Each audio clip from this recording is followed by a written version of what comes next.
예, 불자 여러분 안녕하십니까? 오늘은 초기 불교의 교학과 수행 제 7번째 강의 시간이 되겠습니다.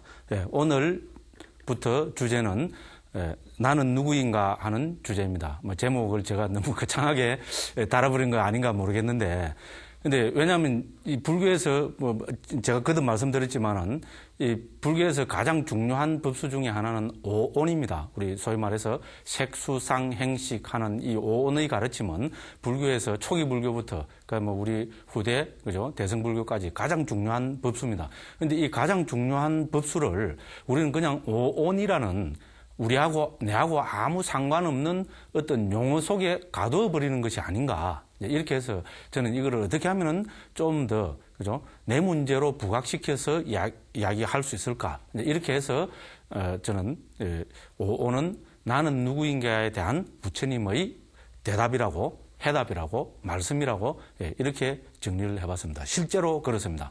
자, 그래서 오늘 불교는 세계에서 가장 우리는 심오하고 어떤가는 종교라고 모든 사람들이 인정하고 있습니다.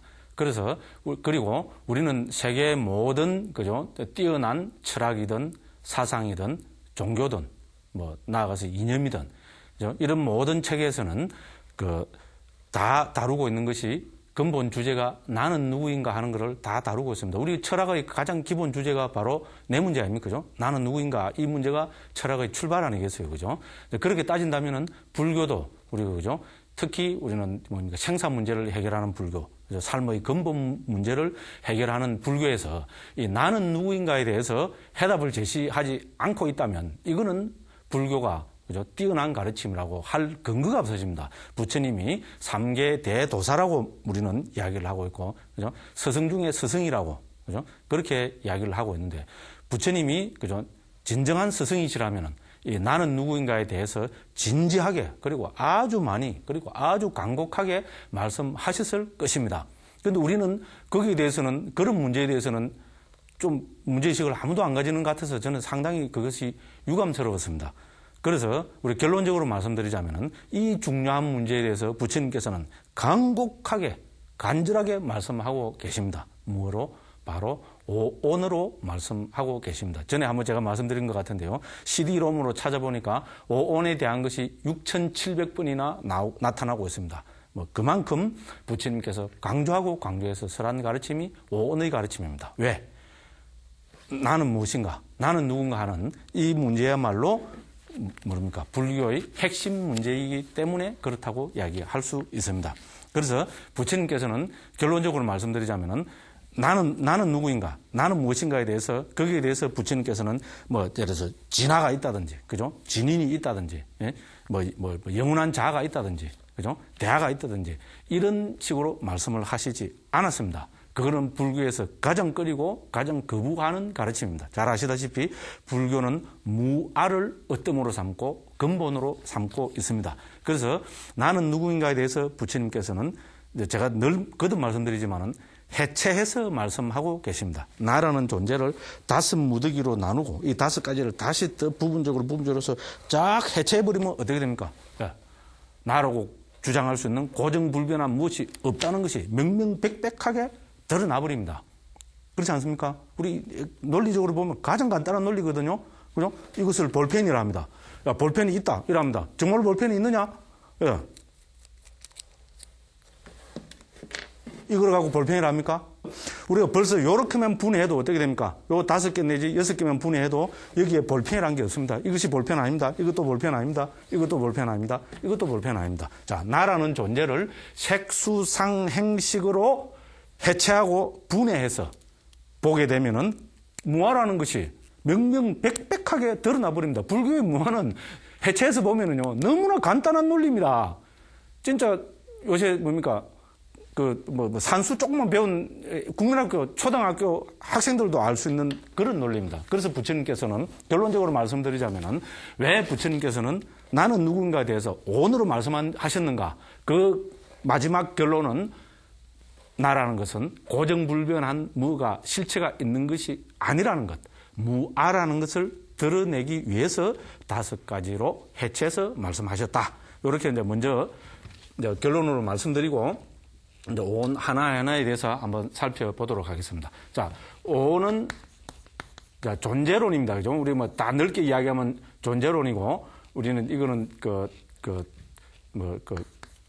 나라는 이제 그 존재를 이야기하는 겁니다. 그래서 부처님께서는 이 나라는 존재를 우리 초기경에서부터 크게 두 가지로 나눕니다. 하나는 정신적인 부분이 있고, 하나는 물질적인 부분이 있다고 했습니다. 우리는 정신을 중국에서는 명이라고 옮겼습니다. 이게 빨리나 산스크리트로는 나마라고 합니다. 이게 영어하고 똑같거든요. 이 영어의 name이라는 거하고 똑같습니다.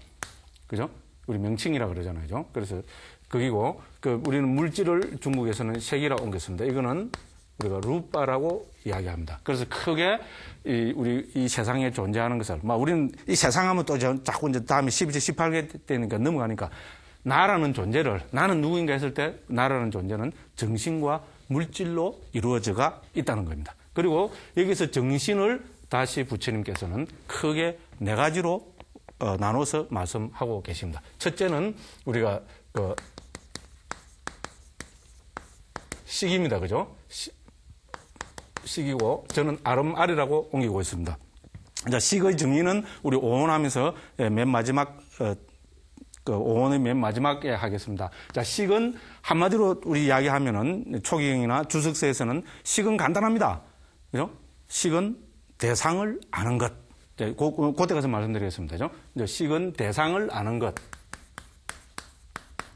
이렇게 정의하고 있습니다. 그 다음에 식이 그냥 대상을 알아집니까? 아닙니다. 식이 대상을 알기 위해서는 우리의 어떤 다른 여러 가지 정신적인 현상, 저는 이걸 심리 현상들이라고 이야기합니다. 여러 심리 현상들의 도움을 받아가지고 대상을 안다고 이야기합니다. 그래서 이 심리 현상들을 크게 우리 다시 세 가지로 나누고 있습니다. 그 하나는 수, 그죠? 오온의 두 번째입니다. 그죠? 수. 그 다음에 세 번째는 상이죠, 그죠? 그 다음에 세 번째는 우리가 행이라고 이야기합니다, 그죠? 그래서 우리는 정신적인 부분에는 수, 상, 행이 있다고 이야기합니다. 그래서 수는 요새 말로 옮기면 느낌입니다. 저는 한 30년 전에 대학교 다니면서부터 불교를, 대학생 불교연합회에서 막 이래저래 많이 했는데요. 그때부터 막 느낌을 전부 소설 써서 이야기를 했는데, 요새는 수를 거의 우리나라에서도 이제 느낌으로 정착이 되어 가고 있습니다. 느낌 하면 탁 다가오죠, 그죠? 그 다음에 더 잘 다가오는 게 우리 지금 국어 영어 혼용시대잖아요. 느낌은 서양에서는 전부 이거로 정착이 됩니다. 사람들 어떻게 보면 좀 미치는 거잖아요, 그죠? 필링. 젊은 사람들이 뭐라 합니까? 필이 팍 꼽혔다 하는 거죠. 젊은 사람들 그거 하는 거잖아요, 그죠? 그래서 필링이라고 이야기를 하고 있습니다. 느낌이고. 그 다음에 우리가 이제 정신에서 세 번째는 상은 저는 인식이라고 옮기고 있습니다. 인식 혹은 우리는 지각이라고도 이야기할 수 있고요. 요런 구체적으로 그럼 수상이 뭐가 다르냐? 요거는 이제 좀 이따가 하나하나씩 설명하도록 하겠습니다. 그 다음에 행은 우리는 수와 상을 제외한 그 외 여러 가지 심리 현상들. 우리 심리 현상들은 참 복잡합니다. 그러니까 아비달마에서는 이런 거를 52가지다, 46가지다, 우리 유식에서는 51가지다, 막 이렇게 하거든요. 그래서 수와 상을 제외한 나머지 여러 심리 현상들. 그래서 저는 심리 현상들이라고 옮깁니다. 다음에도 강조하겠지만은 원어로 보면은 요 행은 항상 복수로 나타납니다. 우리 단수 복수를 하잖아요. 그죠? 식하고 수상은 단수로 나타나는데 이거는 그죠? 복수로 나타납니다. 그죠? 그러니까 여러 가지란 말입니다. 그죠? 행은 수와 상을 제외한 여러 가지 심리 현상들. 우리가 탐욕, 성냄, 어리석음, 탐욕 없음, 성냄 없음, 어리석음 없음, 자애심, 연민, 그죠? 생각, 고찰하는 이런 여러 가지들이 다 이 정신의 영역에 포함되고 있습니다. 그래서 우리는 정신을 크게 그죠? 수, 상, 행, 식으로 나누고 있습니다. 그럼 우리는 오온에서 보면은 앞에 그 뒤에 사온이 됩니다. 그죠? 그래서 이거를 정신이라 그러고 나머지 우리 말 그대로 물질로 구성되어 있는 이 부분을 우리는 물질이라고 이야기합니다. 그죠? 그래서 이거를 이제 원어로는 루빠라고 이야기합니다. 그래서 나는 누구냐 했을 때, 그죠? 나는 누구냐 했을 때 부처님께서는 나를 구성하고 있는 것은 크게 정신 물질이고 이거를 더 세분하면은 수상행식, 색. 그러니까죠. 우리 그 초기 불교에 나타나는 순서대로 하면은 색, 수, 상, 행, 식. 이 5가지 부분으로 구성되어 있는 것이 나라는 겁니다. 그럼 이 5가지 외에 이 5가지 배후에 5가지를 넘어선 내가 있느냐? 부처님께서는 단호하게, 이제 제가 드리는 말씀을 명심해야 됩니다. 부처님께서는 단호하게 이 5가지 외에는 그 어떤 것도 없다고 부처님께서는 강조를 하셨습니다. 이 중요한 이야기입니다. 이 5가지 외에 나라는 것은 존재하지 않는다. 예를 들어서 우리가 인도 철학이나 인도 사상으로 보면은 인도에서는 아트만을 이야기합니다. 그죠? 이걸 우리는 자아라고 옮기고 있잖아요. 그죠? 자 혹은 자를 빼면은 아라고 이야기합니다. 그죠? 이 아가, 그죠? 이 자아가 존재의 배후에 영혼이 있다고 이야기하는 겁니다. 근데 불교에서는 어떻게 됩니까? 이 아트만이라는 것이 없다고 부정하기 위해서 이런 논리를 적용시키는 겁니다. 자, 나라는 존재, 이 5가지 외에 네가 아무리 분해해봐라. 이 5가지 외에 없다는 겁니다. 이건 중요한 이야기입니다. 그죠? 근데 불교를 또 잘못하는 사람들은 어떻게 됩니까? 이 오늘 넘어서서 그 배후에, 그죠? 영원한 생명이 있다든지, 한 마음이 있다든지, 참나가 있다든지, 진화가 있다든지, 그죠? 해계망측한 논리를 들이대는데요. 그거는, 그죠? 초기 불교도 아닐 뿐더러, 아비달마는 더군다나 아니고, 유식은 더군다나 아니고, 우리 후대 대승불교도 그렇지 않습니다. 불교에서는 오온을 넘어선 나라는 것은 없습니다. 분해해서 보면은, 나누어서 보면은, 우리는 대상을 아는 아르마리의 부분이 있고, 또 그 다음에 뭡니까? 대상을 봐서 느낌의 부분이 있고, 저것이 무엇이라고 아는 인식의 부분이 있고, 그럼 대상과 접해갖고 일어나고 있는 여러 가지 복잡다단한 심리 현상들이 있고, 내 몸뚱이가 있습니다. 그죠? 그래서 이 5가지를 따로 떼어내버리면은, 나라는 것은 존재하지 않습니다. 간단 명료한 논리입니다. 허무주의 아니냐? 그럼 이 5가지 왜 없다는 것은 그거는 그죠? 허무주의 아니야. 불교를 그런 차원으로 이해하면은 그거는 곤란합니다. 이 오온으로 받아들이고 사성제로 받아들여 가지고 현실을 철저하게 이해하게 될 때, 그죠? 오온무아를 이해하게 될 때 드러나는 것이 열반이라고 부처님은 힘을 주어서 말씀하고 계십니다. 그것이 초기 불교의 가장 간단한 논리입니다. 나라는 것을 해체해서 보면은 거기 나라고 이야기할 실체가 없다. 여기에 사무치고, 그죠? 여기에 철저하게, 그죠? 이것을 꿰뚫어 알면은 열반이 드러나고 열반이 실현된다는 구조가 초기 불교의 구조입니다. 얼마나 간단 명료한 구조입니까? 그죠? 근데 우리는 자꾸 뭡니까? 나라는 이 존재에 지금 의미 부여를 하고 싶거든요. 야, 이거를 해체해버리면 나라는 것은 실체가 없는 거다 하면은 막 불안해지는 것 같고, 허무해지는 것 같고, 이래 되거든요. 근데 그런 자체가 우리 사성제, 그죠? 우리 지난 시간에 말씀드린 사성제 입장에서 보면 가래에 푹 물들어 있는 겁니다. 그죠? 특히 나라는 존재에 대한 가래 있잖아요.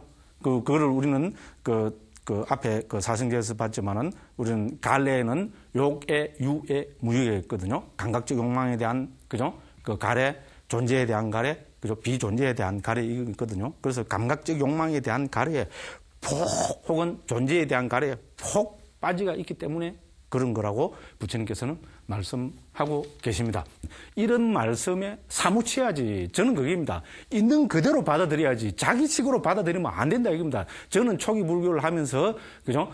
제가 뼈시리게 느끼고 그래도 요새는 많이 좋아졌다고 보는 게 뭔가 하면은 부처님 가르침을 내 식으로 받아들이면 안 된다는 겁니다. 부처님 가르침을 있는 그대로 받아들여야 합니다. 초기 불교 입장에서 보면은 부처님 가르침을 사사나라고 합니다. 사사나 앞으로도 계속 강조를 할 겁니다. 사사나는 요새 말로 하면 명령입니다. 명령. 인도에서는 지금도 사사나를 법원을 이 사사나라고 합니다. 인도에서 지금 인도에서 힌디어로 사사나는 법원입니다. 법원은 뭐 하는 데입니까? 명령을 내린 데잖아. 그죠? 야, 니는 징역 3년 꽝꽝꽝 하면 그게 명령입니다. 그래서 우리 초기 불교부터 제자들이 부처님 가르침을 명령으로 받아들였습니다. 부처님이 오온으로 봐라. 오온으로 보면은 나라는 것은 실체가 없다. 이러면 실체가 없구나. 딱 받아들여야 됩니다.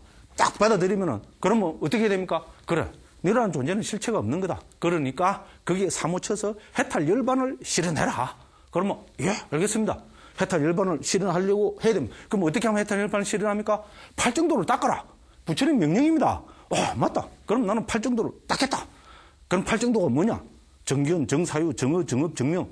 그럼 정견은 뭐냐? 부처님께서 사성제를 아는 거라고 하셨다.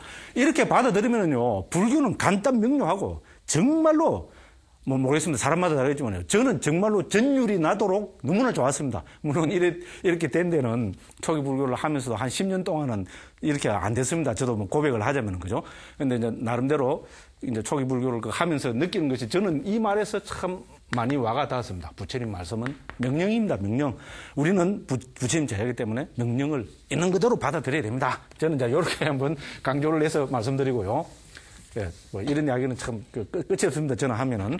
그런데 이제 진도를 나가야 되기 때문에, 그죠? 그래서 오늘은 이 가운데서 물질까지만 하고, 예, 나머지는 이제 우리 그 수상 행식에 대해서는 다음 시간에 살펴보도록 하겠습니다. 그럼 이제 부처님께서는 이제 그 오온에 대해서 나라는 존재의 첫 번째로 물질을 말씀하셨습니다. 나라는 존재는 우리는 다 아시다시피 물질로 구성되어 있습니다. 그래서 이 초기 불교에 보면은 마음챙김 수행의 그 주제가, 명상 주제가 있는데 다음에 한번 나올 겁니다만은 내 몸을 32가지 부위로 또 해체해서 살펴보는 또 수행 방법이 있습니다. 그만큼 나는 누구냐, 이거는 우리가 수행의 핵심이잖아요. 그죠?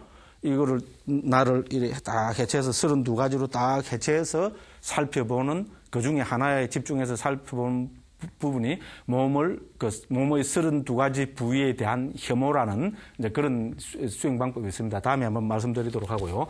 그래서 첫 번째 그게 이제 물질입니다. 그러면은 자, 물질하는데 초기 불교에서 우리가 가장 중요한 것은 뭔가 하면은 우리가 초기 불교가 왜 중요하냐면 부처님 근본 가르침이니까 중요하지만 부처님께서 직접 정의를 하셨다는 겁니다. 데피니션을 하셨다는 겁니다. 자꾸 영어를 써서 죄송한데요.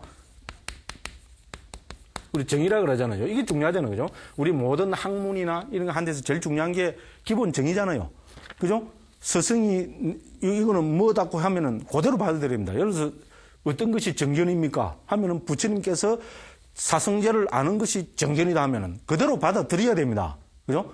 스승이 남기신 그대로 받아들여야죠. 그죠? 그래서 중요한 것이 부처님이 정의를 하신 것은 우리는 있는 그대로 받아들여야 됩니다. 그죠? 그래서 이제 물질이 뭐냐?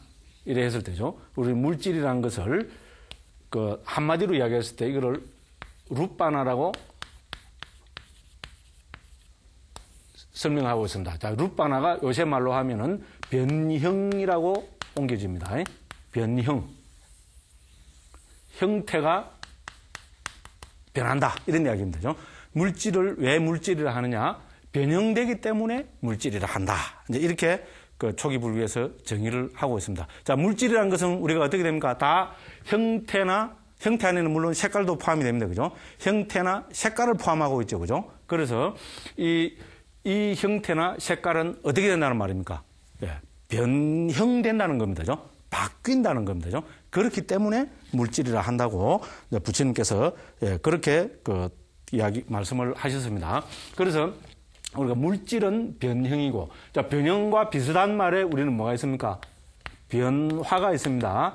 자, 우리 이제 초기 불교나 주석서적으로 보면 이건 좀 다음 시간에 한번 또 말씀드리겠습니다. 변화는 색수상행을 특징 짓는 말이라고 이야기합니다. 색수상행은 우리가 형태가 없잖아요. 그죠?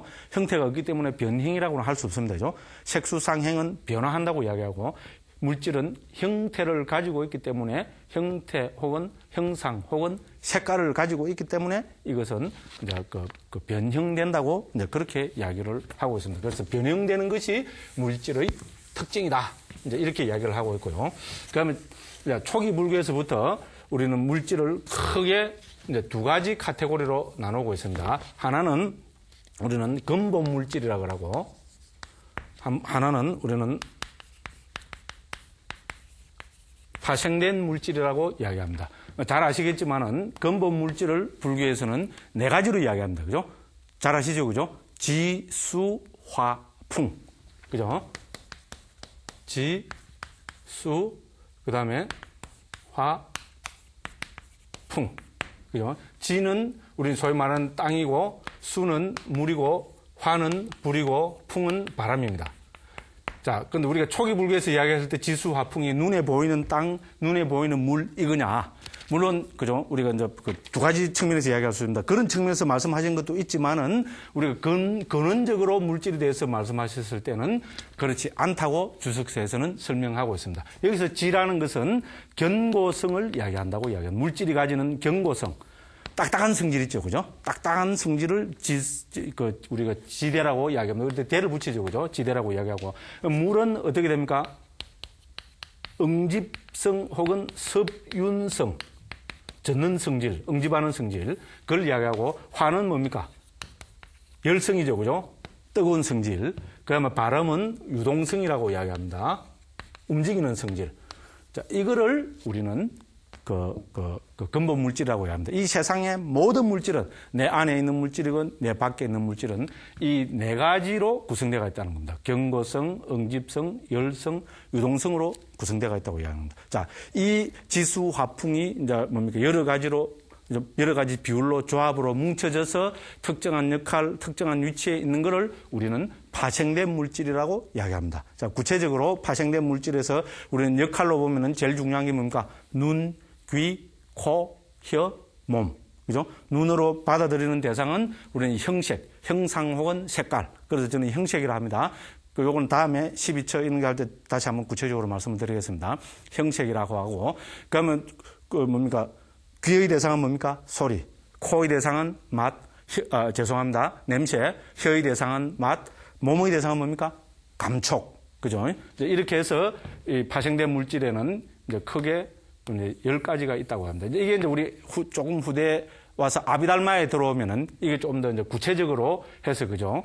우리는 몇 가지를 잡아놓고 이 근본 물질하고 파생된 물질을 어떻게 보느냐에 따라서 우리 상자부에서는 물질을 전부 28가지 법수로 설명을 하고 있고, 우리는 이제 북방에서 설을제부에서는 11가지, 우리 똑같이 유식에서도 11가지로 이제 설명을 하고 있습니다. 그래서 물질이 뭐냐 했을 때 물질은 변형된다고 해서 물질이라 한다. 그죠? 그렇게 형상이나, 그죠? 이런 거를 가지고 있기 때문에 변형되기 때문에 물질이라 한다. 이렇게 일단 받아들이시면 되겠습니다. 예. 그리고 다음 시간에는 수와 상에 대해서 좀 구체적으로 살펴보도록 하겠습니다. 예. 긴 시간 동안 제 강의 들어주셔서 감사합니다. 늘 행복하십시오.